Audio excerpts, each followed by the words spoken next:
Hello, it's Josie at Black Bella Contouring Academy and blackbelladc.com. Had a couple minutes between clients. I wanted to chat about a few quick topics. So, as we launch new businesses and we go into the mode of trialing, developing, and scaling our businesses, we need to have kind of a clear path and make sure that the way that we're structuring our plans financially are SMART. So strategic, measurable, attainable, realistic, and timely, right? SMART. So one of the biggest questions that I'm asked about the body contouring industry is what licensing, what credentials, what certifications, and pretty much what types of credentials are needed to launch and go into this business. So every jurisdiction is going to be different. We're not even talking state to state. We're talking county to county. So my main practice is here in the state of Maryland. In Maryland, I forget how many counties we have. It's 40 some count. Sorry, I'm lying. 26 counties, something like that. Just from my own experience, each county is very different. I operate out of Prince George's County, Maryland. We have folks who are operating just over the border in Montgomery County. Rules and regs are totally different. Then we also have across the other side of Prince George County is Washington, D.C., which is an animal of its own. So what's important whenever you're starting a brand new business or enterprise is intelligence, research. When I started my practice, I actually invested in my very first machine. It was about $5,000 all in. That was the machine. I went on Craigslist and bought a used massage table, and I literally started trying out the treatments in my living room with a friend and a friend of a friend. Because what the benefit that you guys will have with the body contouring is that the research has already been done. The market intelligence, the subject matter, the proof of concept is already there. We know that it works. We know that it's an equitable business. We know that you can make very good money in this industry. So you don't have to do that part. For me, I just wasn't sure. I was working my corporate job. I was actually doing construction and MRO, maintenance, repair, and operation work as a prime company with government contracts, yada, yada. And I was going to school at night, right? Before I would even commit to school, I needed to know, is this stuff real? Does this stuff work? So what I did was the market research to get some numbers behind me. I didn't just run out and start renting things and spending money. The way that I looked at it, okay, I'm going to spend $5,000 on this little machine. It was the vacuum butt lift machine. My first machine was a Delphin brand, Delfin, lovely company out of Bucaramanga, Colombia. And that machine was like $4,000. And as I said, I got the other little, a few towels, a few, the one used table off Craigslist. So all in, I spent about $5,000 for just that one vacuum machine. But it was worth it. So I looked at it as if, hey, you spent $5,000 on a vacation before. You spent $5,000 on shoes before. I can go on and on about how I've wasted $5,000 in my life. So I said, this is not a heavy lift or investment. So I was comfortable with it. That small investment allowed me to test this concept out. Is this something that I can do? Is this something that I want to do? Does it really, really work? How do people respond to it? My friends and family and friends of friends. So it gave me a low investment way to get into the business of body contouring and figure out, is this like a real deal thing that I want to pour all into? Once I realized and I saw how people responded to it, and I was like, yo, this is like really a thing. This really works. I started doing it to my body so that I could model the results. I was like, if I'm gonna be in this industry, I have to like look the part. So I actually cleaned up my diet. I started working out a little bit. I did cavitation. I did the butt lift. Did a little radio frequency. And again, proof of concept. And that was kind of the beginning of my personal journey. So my recommendation to anyone who's considering just about any business is to get the market research first. Is it a formidable business? Will it work? Is it profitable? And market knowledge. Other people who have done what you're doing, kind of looking at how their journey was. Not necessarily that you want to like carbon copy their journey, but it's good intelligence to have, right? So once I realized, then I reverse engineered it and I said, okay, where can I get an office, right? Now, getting an office is an interesting part of the journey too. So I have some notes I wrote over here because I've been thinking about different things that I wanted to kind of chat about. So pardon me if I keep kind of looking around. But when you are starting to pour into the business and really invest the money and invest your time and your sweat equity, that's when it gets serious. So step one, is this really a thing? Does it work? Is it something that's right and a good fit for me? That's your low investment model and portion of scaling your business, right? My recommendation would be make your first 10 grand. Make your first $10,000. That way you've paid back your initial investment. So now you're back in the black instead of in the red, right? Then you can take that money and say, okay, what do I need to be legal, right?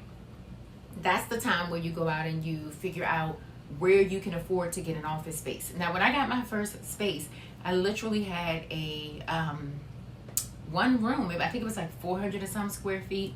And I went to roomdividers.com. They have professional grade curtain systems that don't attach to the wall, so you're not doing any construction. You have to be smart, right? You have to be resourceful. You have to think outside of the box as an entrepreneur. That's going to be like your core function in your main job.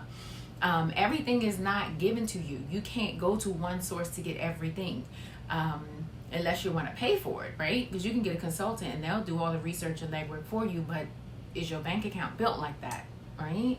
Okay, so I started with a single room. My first room was probably about the size of the room that I'm sitting in right now, maybe 12 feet by 14, something like that. That was my first room. It may have been smaller than this. In that room, I had that one used table from Craigslist. I went and purchased a few Ann Cherry brand Columbia-made waist trainers to try those out. I had that Delphi machine. I had an $8,500 Bella Skin machine. That was my Cavitation multifunction and second vacuum machine. And then I had this $3,500 Sudotonic infrared sauna blanket, right? But trust me, I scaled that son of a gun. I didn't go out and say 4 grand, 8 grand, another 3 grand. I literally worked it as if it were a muscle. So I spent a little. I had my friends and family coming in to doing my trial treatments. I had told them I can't charge you, but you can bring me towels, alcohol, gel, all these other things that I needed, table cover sheets, all these things like that. And then when I got to a space where I figured out how to get brick and mortar. So I had a low cost, low overhead, single room. I was paying about $500 a month for that room. That is nothing. Like when you look at salons and things, their booth rent is usually like $500 a week, right? So then I figured out what legally I needed. So I had to get my business license because of the type of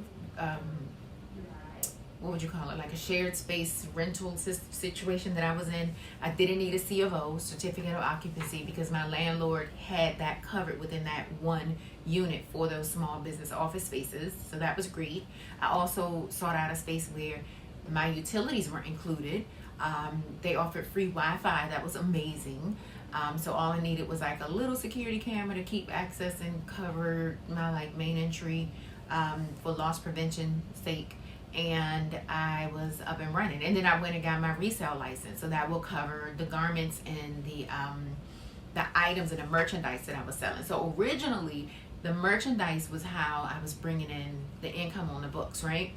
So then I actually had a research and found out what do I need to actually be able to touch people and do body work and bill for it. So in my county, Prince George County, where the practice was and started, it was the lowest hanging fruit, and what I was most interested in was massage therapy. I could have gone to aesthetics, but when I looked at it by the letter of the law, when you're doing treatments and you're doing things that manipulate tissue, skin, leave impressions and adjust and change bodily fluids and functions, massage therapy for the state of Maryland was what I saw match what I needed to know. And also I wanted to do wood therapy massage. I wanted to do post-surgery massage. So I wanted to be a massage therapist. So I invested in massage therapy school, the time and the money. Unfortunately, I didn't qualify for any government programming, so then that means I had to pay for the massage school. Trust and believe me, the business had to pay for the massage school. Every time you make a purchase within your business, it should be a part of a plan. It's not just sporadic spending for no reason. As you are earning income, you're reinvesting it. Your first few years, you're not seeing real profit. You're just keeping the lights on and keeping the ship afloat, right? You're eventually going to be making enough to pay, of course, not only your business operating bills, but your home operating bills. And then again, it's a muscle. You're scaling and building it up so that one day you will become all the way black and profitable. Now that can happen quickly or it can happen slowly. It depends on how you are structuring and how focused you are on your marketing, pricing, team building and growing, and some other factors. But just a quick review. What I did when I started Black Bella DC was the initial investment of a single machine, practice at home, try to figure it out. The next step was and all the while we're researching, right? The next step was the small rental space. It was a single room, about $400 and something a month. That was a place where I could do my test treatments, get more skills, more experience, more exposure, and not have to have like strangers in my house, right? And then we moved into the paperwork, the credentials, what do I need hanging on the wall, what do I need to be compliant, so then we enrolled in school. So once we were on our way at that point, now remember, I'm still working my job every day. No one said it's going to be easy. So my job is construction based. I was up on site by 6 a.m. So some mornings I was up at 4:30. So I would work that full job all day. I would come into the studio and see a couple people sell some NRG pills, waist trainers, whatever I could do for 2 or 3 hours. And then I would head on to Baltimore to massage school from 7 p.m. until I think it was 10:30 p.m. every night, all day on Saturdays. And on Sundays, that was my one free day where I would be in the studio all day. So for the first 3.5 years of my business, I literally worked all day and night. I would have clients sometimes after school, so I would be in the studio until midnight and then get in the morning, rinse and repeat, do it again. But the money was coming, the muscle was getting stronger, people were getting more exposed to body contouring and understanding how it is, what it is, and willing to, more easily invest in it. So I started to develop a book of business, and I let the business tell me when to scale. I didn't say, ooh la la, there's $10 in the bank, let's go get a larger room. No, I waited until literally God and the clients and everything around me was like, we gotta expand. That's when I know it's time to move. So then I get my numbers out and I check the books. It's like, can we afford to move? Is this a real thing? Does this look right? Then I moved to the larger room, which is about 400 and some square feet. It's still one single room, just larger, more space. And I added the roomdividers.com, professional grade black drapery curtains, and broke the room into 3 spaces, like one room. I had the curtain system where it was like one long one across the room and then a shorter one down the middle, and it created 2 treatment spaces and a waiting area. I did that for about another 2.5 years until we were bursting at the seams again, and the message was clear for me that it was time to move to yet a larger space and scale up. I'm just grateful for everything. And then my client base continued to grow. But all the while, I continued to do my research, travel, see what else other people are doing, how they're doing it. You guys are just so fortunate because a lot of the legwork is already done. Like if you guys do research, it's literally extra. You literally can sit on your phone or your tablet and just read. Everyone's already gone all over the world, done all these different things, tested all the machines. All you have to do is look at it. It's interesting, right? So that's it. I got the message. It was time to move. Now I'm in a formal Class B business office with 4 treatment rooms and an official lounge and waiting area. Like, it's awesome. It's beautiful. My clients love it. It's enough space for everything now. Before, it was very interesting. I had to store most of my things at my home, but you have to be creative. Like, instead of benches, I had little black leather tufted chests with crystals on them. That's where all the towels and things were kept hidden in there. So having said that, when you were looking to choose the type of office you want, right? So now you've arrived. You have a decent book of business. You can afford to pay a monthly rent.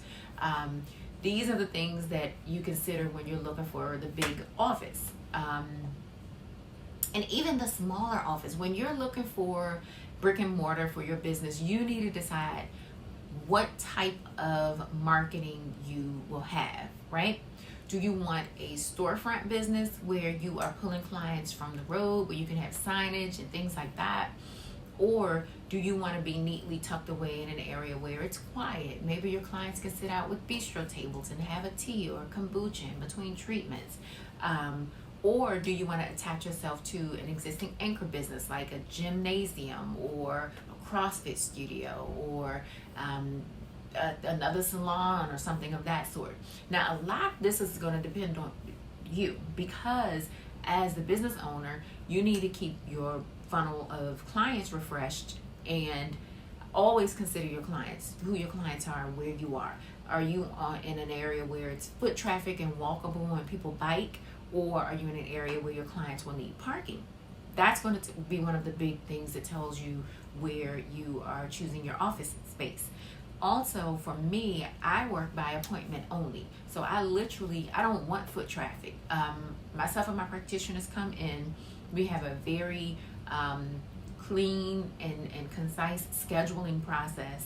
And everything here moves like a ballet. You know what I mean? You come in at 10, you have a 15-minute buffer within that window. The treatment, we already know, we have it down to a science. It's going to take us about 38 minutes. We need you moving on by 11. You know, just, again, it's a dance. That's how our days run. Also, we like to have our clients name, at least phone number and contact information before they arrive here to our office. We need to be prepared for them. What treatment are they having? Are they post-surgery? Do we need linens on the table for a massage? Or is it just like a cavitation? Things like that, right? So for us, again, we don't really do walk-ups. We don't like walk-ups. We prefer by appointment. If you're purchasing items, you can order them online. We ship them to you. You can order them online, or you can pick them up by schedule. We have that option as well. The drop-ins are usually looky-loos. You know, people, oh, it's cute in here. I just wanted to see what you're doing. Okay, I like to talk to people. That's called a consultation. We need you to schedule time for that, right? Because we have other clients with other needs, and we want to make sure that everyone is tended to and they get their correct amount of attention, focus, and support.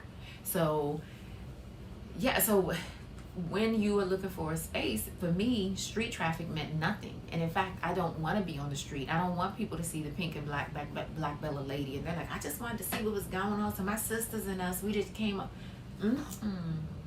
No, that doesn't work for our business model. But I know plenty of spas and wellness centers and medi centers who love walk-up traffic. You know, they have a young lady that sits in front all day. She's kind of free. She's not doing much. She's not doing any treatments. So if someone just walks in, they have a gatekeeper. She can engage them. Hi, how are you? Thank you for coming in. This is what we offer. Look at this. Ta-da, blah, blah, blah. And then the girl can upsell them, book them, and get them on the schedule. But again, these are things that you decide. Are you investing in a person that just sits in the front, picks their nails, answers a sporadic call, or, you know, what does your staffing and practice look like? For us, we prefer to have things lean. We prefer to have things managed online, and that is also why we chose to be in a Class B office building. My first two offices, as I mentioned, were in this kind of a small business incubator office. It was a company called Perfect Office LLC. A brilliant Nigerian boy, Chico, owns it. Very, very clean and smart business concept, providing affordable office space for small businesses who can't afford a big lease. They don't have P&Ls yet and all these other documents. So he has about 8 locations throughout Maryland, DC, and Virginia that do just that. But when you put yourself in those types of environments, it's like a culture, right? You have a lot of music. People want to smoke their 420 stuff. You know, everybody's cousins and families got to come to the office with them. You have people sleeping in the offices at night sometimes. All these things are happening while you're trying to create a holistic, professional, calm, zen space for your clients. So those are things that you may encounter. It may not be a problem at all for you, you know. For me, someone who was at work all the time and trying to brand something in a certain way and fashion, it was a pain point. So I intentionally chose to be in a space where the environment is a total oxymoron. Like the property where I am now, there's a bunch of NASA engineers, a few construction companies. Like everything here is like clean as a whistle, white box, beautiful lobby. You know, harder to get into because you need to have your paperwork, but I like that. Sometimes barriers can work for you, right? So I know that a tattoo artist isn't going to be next door to me. Nothing against tattoo artists. I just like quiet. I like to be the busybody in the bunch. I don't want a lot of walking around and moving around my clients. So you come in, we're almost hidden in the belly of this building. You wouldn't know we were here unless we told you. There's no signage on the building. It is a professional environment. So these are the things that you decide. Then I have a girl that I trained who bought a building, right? She has a totally standalone building in Baltimore County. She has her own parking, her own everything, goals, right? So that's a way that you could go or aspire to go, or you can share space with someone else. Many of us create anchors or are an anchor for other businesses, and then you do feed off of each other. When you see other practices and they see you, people are curious. They will come in, they will ask you, so you can pull actual business and create new clients from walk-ups and walk-bys. Correct signage, correct word of mouth, and of course you always cross-pollinate. If you're near other businesses, it's advantageous to go around and, you know, put your rack cards and flyers in their businesses and vice versa. So there's a lot of things to consider, but again, I would say start slow, be conservative, check the numbers, and scale incrementally. Don't go from working in your basement to I need a whole big 5-year lease, right? So, and I would say before going to invest in a serious rental and brick and mortars, make that first 10 stacks. Get that first $10,000 under your belt. Make sure all of your initial investment is paid, right? And then you have a few clients to sustain you, and then you move on to the next steps. In my Business Builder on the Black Belt DC training, we do offer you resources and contacts that can help you structure your plan and your business, resources that will take you from zero to hero, from start, in the middle, finish, and growing. So these are things that are going to help feed your business as long as you need it. And there are very specific partners. We train about that on our Black Belt DC Contouring Academy segment. We explain to you how these partners function, what they do for you, and I must say my business life and my personal life would be nothing without some of these critical partners. They literally have changed my life and helped me to look good on paper. I'm real light skin on paper, child. I tell you that much. So I'm always teasing my friends with that. That's my inside joke. Sorry. So, but these things are important. And as a small business, you don't know what you don't know many times. So you start, you work the muscle, you make the mistakes, you improve, you continue, you grow, you go deeper and wider, and then trust and believe how you start today will not be where you land like tomorrow and the days to come. So the journey is great. We'd love to partner with you guys. Even if you only need the business tips, we offer a business builder that works not only for Black Fella DC and contouring, but for just about any business, because there is a basic foundation that you need to start, grow, and scale any business. And you need to know who the constituents are, what the services are, and who you should be partnering with, because there's certain things in business that you absolutely should not be doing yourself. And a lot of times we get caught up doing things that have no business with our business, but they're critical back office things that you need. So, and look out, because I'm working on something with district government where I may very well have my own business incubator in the next 2 years. So it's so crazy. Big things to come, right? All right, blackfelladc.com, Blackfella Contouring Academy. I am happy to share with you guys. Please hit the like button. Share with others who may be interested as well. blackfelladc.com.